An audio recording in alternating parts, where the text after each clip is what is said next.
لیکن اس سے پہلے ایک اور خبر آپ کے ساتھ شیئر کر لیں، وہ ہے جنرل فیض کے بھائی کی کو وزیر اعلیٰ پنجاب، جو نگران ہے وزیر اعلیٰ پنجاب محسن نقوی صاحب، انہوں نے نوکری سے فارغ کر دیا ہے۔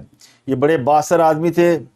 تو سابق ISI کے سربراہ جنرل فیض حمید، جن کے بارے میں جن پر یہ الزام ہے کہ انہوں نے عمران خان کی حکومت میں ان کو بڑا سپورٹ کیا اور آؤٹ آف دی وے جا کے سپورٹ کیا۔ تو سابق ISI جنرل فیض حمید کے بھائی نائب تحصیلدار نجف حمید کو مس کنڈکٹ کے الزام میں برطرف کر دیا گیا ہے۔ چند سال پہلے وہ پٹواری تھے اور ان کو وہ پٹواری ہو کر بھی پورے ضلع کے ڈپٹی کمشنر کے طور پر کام کر رہے تھے۔ پھر جب بھائی کی حکومت آ گئی تو پھر وہ نائب تحصیلدار ہو گئے، تو ان کو جو ہے وہ نوکری سے نکال دیا گیا۔ تو یہ ایک بڑی وکٹ ہے، اور یہ کہا جاتا ہے کہ یہ پنجاب کے نگران وزیر اعلیٰ محسن نقوی صاحب نے انہیں فارغ کیا ہے، اور ان کو جو ہے مس کنڈکٹ کے الزام میں برطرف کر دیا، کیونکہ وہ سرکاری ملازم ہو کر پولیٹیکل خدمات انجام دے رہے تھے، اور انہوں نے جو ہے وہ بدعنوانی بھی کی، کرپشن کے الزام بھی ہیں، اور بھی بڑے ان پہ الزام ہیں۔ تو ان کو جو ہے وہ نوکری سے فی الحال جو ہے معطل کر دیا گیا ہے۔ اور اس سے میں نے آپ کو بتایا تھا کہ یہ اسٹیبلشمنٹ نے جو ایک بڑا پیراڈائم شفٹ لینا شروع کیا ہوا ہے، یہ بھی اسی سلسلے کی کڑی نظر آتی ہے کہ اب معافی کسی کو نہیں ملنی ہے۔ جنرل فیض حمید کا جو بھائی نجف حمید ہے، یہ جنرل فیض حمید کا فرنٹ مین تھا، اور جو جنرل فیض حمید کے بارے میں اب یہ ایلیگیشن ہے کہ انہوں نے اپنے علاقے میں چکوال میں بڑے بڑے گھر بنا رکھے ہیں، بڑے بڑے فارم ہاؤس ہیں، ان کی زمینیں ہیں، ان کی جائیدادیں ہیں۔ تو یہ سارے کام چونکہ وہ بحیثیت فوج کے اعلیٰ افسر کے شاید وہ خود نہیں کر سکتے تھے، تو یہ کام ان کا بھائی کرتا تھا نجف حمید، جو کہ پہلے پٹواری تھا، پھر وہ نائب تحصیلدار ہوا، اور اس نے جو ہے وہ یہ سارا جو ہے یہ جو گرائی کہتے ہیں نا، پنجابی گرائی کرنا، مال اکٹھا کرنا، جیسے پریدلائی کا جو فرنٹ مین ہے وہ محمد خان بھٹی، اور جنرل فیض حمید کا فرنٹ مین جو ہے وہ یہ نجف حمید، اس کے بارے میں ذرائع کہتے ہیں کہ یہ تھے، اور یہ سرکاری نوکری بھی کر رہے تھے، تو ان کو ہٹا دیا گیا۔ اس کے علاوہ عمران خان کے کیس، عمران خان کا جو معاملہ چل رہا ہے، وہ جو چوہے بلی کا کھیل جاری تھا، اس کا بہرحال فیصلہ آ گیا ہے، اور اس فیصلے کے مطابق عمران خان صاحب کی جو عبوری ضمانت ہے، جو حفاظتی ضمانت ہے، وہ منسوخ کر دی گئی ہے۔ عبوری ضمانت ان کی پہلے ہی منسوخ ہو چکی تھی، اب 2 عدالتوں سے ان کی ضمانت منسوخ ہو چکی ہے۔ اسلام آباد کی دہشت گردی کی عدالت ان کی ضمانت منسوخ کر چکی ہے، اور اس کے علاوہ لاہور ہائی کورٹ نے ان کی جو پروٹیکٹیو بیل ہے وہ منسوخ کر دی ہے۔ ایک اور انہوں نے کیس لاہور ہائی کورٹ میں، یہ جو بینکنگ کورٹ کا کیس ہے، اس حوالے سے وہ گئے ہوئے تھے، وہاں بھی ان کے اوپر الزام لگ گیا، اور عدالت نے بلا لیا کہ آپ کے جو دستخط ہیں یہ جعلی ہے۔ عدالت نے جعل سازی پکڑ لی عمران خان صاحب کی۔ تو اسلام آباد کے تھانہ سنگجانی میں دہشت گردی کے دفاع کے تحت درج مقدمے میں عمران خان کی حفاظتی ضمانت کی درخواست بھی خارج ہو چکی ہے، اور اس لاہور ہائی کورٹ کے 2 رکنی بینچ نے جسٹس علی باقر نجفی کی سربراہی میں اس کیس کی سماعت کی، اور اس میں عمران خان کا موقف یہ تھا کہ وہ عدالتوں سے رجوع کرنا چاہتے ہیں، لیکن گرفتاری کا خدشہ ہے، اور قاتلانہ حملے کے بعد ڈاکٹروں نے آرام کا مشورہ دیا ہے، مکمل بیڈ ریسٹ کی وجہ سے عدالت نہیں آ سکتا، تو عدالت جو ہے وہ 15 روز کے لیے ضمانت دے۔ لیکن لاہور ہائی کورٹ کے 2 رکنی بینچ نے عمران خان کو اس سے کہا کہ وہ خود پیش ہو، بصورت دیگر جو ہے وہ ان کی حفاظتی ضمانت نہیں ہو سکتی، کیونکہ پروٹیکٹیو بیل کے ضروری ہے کہ ملزم خود پیش ہو۔ لیکن عمران خان صاحب پیش نہیں ہوئے، تو عدالت نے ان کی حفاظتی ضمانت کی درخواست جو فارغ کر دی ہے۔ اس مقدمے میں عمران خان کے علاوہ اسد عمر اور علی نواز بھی نامزد ہیں۔ اب عمران خان صاحب کی گرفتاری کا سوال پیدا ہو گیا کہ عمران خان صاحب چونکہ اس کیس میں ان کی ضمانت نہیں ہے اور ضمانت منسوخ ہو گئی ہے، تو کیا پولیس انہیں آج رات پھر گرفتار کرنے کی کوشش کرے گی؟ کل کے بارے میں بتایا جاتی، کل پولیس نے ان کی گرفتاری کی تیاری کی تھی، لیکن اس اطلاع کے بعد کہ وہاں پہ کچھ مسلح افراد موجود ہیں جو کہ سانحہ ماڈل ٹاؤن کو دہرانا چاہتے ہیں، تو پولیس نے ان کی گرفتاری کا جو معاملہ ہے وہ اس وقت انہوں نے منسوخ کر دیا، وہ گرفتار کرنے کے لیے انہیں نہیں گئے، یعنی وہ ان کی گرفتاری کا ارادہ ترک کر دیا۔ آج پھر صورتحال ویسی ہے، اور آج بھی جو ہے وہ تو اگر کل مسلح افراد موجود تھے، تو آج بھی اس بات کا امکان موجود ہے کہ وہی لوگ جو کل موجود تھے وہ آج بھی عمران خان کی حفاظت کریں گے، تو اس کا مطلب ہے آج بھی عمران خان کی گرفتاری کی جو چانسز ہیں وہ بہت کم ہے. بعض رہے کہتے ہیں عمران خان صاحب نے گرفتاری دینے کا فیصلہ کر لیا ہے، لیکن وہ گرفتاری اب لاہور سے نہیں، وہ پشاور سے جا کے دینا چاہتے ہیں. پتہ نہیں واللہ عالم اس میں کتنی صداقت ہے. میرا نہیں خیال کہ عمران خان صاحب گرفتاری دینا چاہتے ہوں، وہ گرفتاری نہیں دیں گے. لیکن جو بڑی خبر ہے جو آپ کے ساتھ شیئر کرنے والی خبر ہے وہ ہے دھندا ہے پر گندا ہے، اور جج میچ فکس کرتے پکڑے گئے. اور اس میچ فکسنگ کی جو ویڈیو سامنے آئی ہیں، جو آڈیو سامنے آئی ہیں، انہوں نے ہلا کے رکھ دیا. تو یہ 3 آڈیوز ہیں بیک ٹو بیک جو آئی ہیں، اور ان میں یہ آڈیوز بتاتی ہیں جسٹس مزار علی اکبر نقوی صاحب کا نام ہے کہ ان کے حوالے سے گفتگو پرویز صاحب نے کی ہے کہ وہ اپنے جو ان کے جو فرنٹ مین ہے محمد خان بھٹی، جو کسی ایک وقت میں مزار علی نقوی صاحب کے پاس بھی بیٹھا ہوا تھا، اور پھر خود پرویز صاحب ان سے ملاقات کی خواہش رکھتے ہیں. السلام علیکم شیخ صاحب. جی السلام علیکم. کی حال ہے؟ ٹھیک ہو جی مینوں بڑا افسوس ہویا کہ اتنے اپنا میں آپ ہی آ رہا محمد خان اتنے تھوڑے کول ہی میں آ رہا اتنے پہنچ گئے نہیں پہنچ گئے.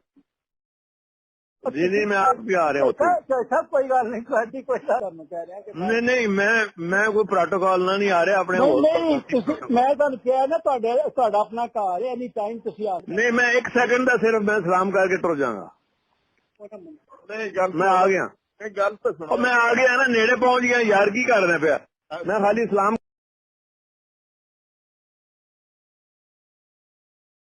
تو اس سے اگلے یعنی ایک اور ٹیپ میں کہا جا رہا ہے کہ محمد صاحب بھٹی کا کیس جو ہے مزار علی اکبر نقوی کی عدالت میں لگائیں، اور کسی جوجا صاحب یعنی جو وہاں پہ کوئی صاحب ہوں گے ان کا نام لیا. جوجا صاحب جی جی وہ مظاہر علی نقوی کو لوانا جی محمد خان کا کیس ہے. اچھا چلو میں آج وہ چلا جائے گا اسلام آباد، کہہ رہے تھے اسلام آباد بھیج دیں گے آج، تو پھر اس کے بعد وہ جو پروسیس ہوتا پھر وہ کسی کو کوشش کر لیں گے. پوری بالکل کوشش کر لیں گے. بالکل مظاہر علی اکبر نقوی ٹھیک ہے جی. بڑا دبنگ ہے. ہاں نہیں ہے جاننا. زبیری صاحب کی آڈیو ہے. چیک کر وہ کام ٹھیک ہو جائے گا وہ تو آپ ذرا کر لینا. جی میں کر لیتا ہوں سر، بہت بہتر. بڑے کسی کو بتانا نہیں ہے لیکن میں صحیح ہے سمجھ گیا سر. اچھا سر ایک کام اور ہے سر، اب وہ پرسوں تو ان 3-4 آڈیوز کے بعد جو ہے وہ اس بات کا امکان پیدا ہو گیا کہ چودھری پرویز صاحب کو گرفتار کیا جا سکتا ہے. تو وزیر داخلہ رانا اسرار اللہ نے اس بات کا اشارہ بھی دے دیا کہ پرویز صاحب کی گرفتاری ہو سکتی ہے اس کیس میں اگر یہ آڈیو ٹھیک ہے، کیونکہ اس طرح کے کیس میں شوکت ترین صاحب کے بھی پہ بھی مقدمہ ہو چکا ہے، اور ان کی بھی گرفتاری کی تیاریاں کی جا رہی تھی، لیکن وہ ملک سے باہر بھاگ گئے. تو اب ان کو انٹرپول کے ذریعے گرفتار کر کے واپس لایا جا رہا ہے. تو یہ جو عابد زبیری صاحب ہے جنہوں نے پرویز کے ساتھ گفتگو کی، انہوں نے اپنا موقف دیا کہ میں نے تو غلط بات کی نہیں. محمد خان بھٹی کیس میں ایک وکیل کی ایک گفتگو ہے مدعی کے ساتھ یا دوسری پارٹی کے ساتھ، تو اس کو ٹیپ کر کے غلط رنگ دیا گیا ہے.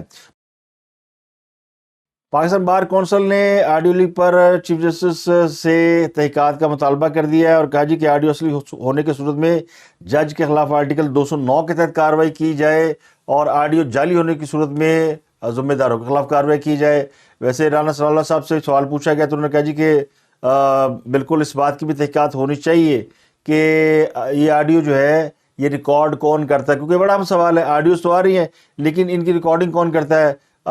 کل ہی یعنی آج ہی سابق وزیر عمران خان صاحب نے بھی یہ الزام لگایا سابق آرمی چیف کے اوپر کہ وہ ان کی آڈیو ویڈیو ریکارڈ کرتے رہے ہیں، اور انہوں نے یہ بھی کہا جی کہ مجھے خود باجوڑ صاحب نے کہا تھا کہ ان کے پاس ان کی آڈیو اور ویڈیوز موجود ہیں. تو انہوں نے صدر کو خط لکھا ہوا ہے کہ جناب اس پہ تحقیقات کریں. تو وہ تو کہہ رہے ہیں کہ جناب یہ جو آڈیو ویڈیوز ہیں یہ سابق آرمی چیف ریکارڈ کرتے رہے ہیں، لیکن یہ جو باقی کے نچلے لیول کے لوگ ہیں ان میں آڈیو ویڈیو کون ریکارڈ کرتا رہا. تو یہ اب چونکہ بڑی تیزی سے معاملات تبدیل ہو رہے ہیں تو صرف خبروں پہ ہی اکتفا کرے، تجزیہ جو ہے وہ اس مختصر وقت میں کیا نہیں جا سکتا، کیونکہ جیسے کسی خبر پہ آپ تجزیہ کرتے ہیں تو صورتحال بدل جاتی ہے.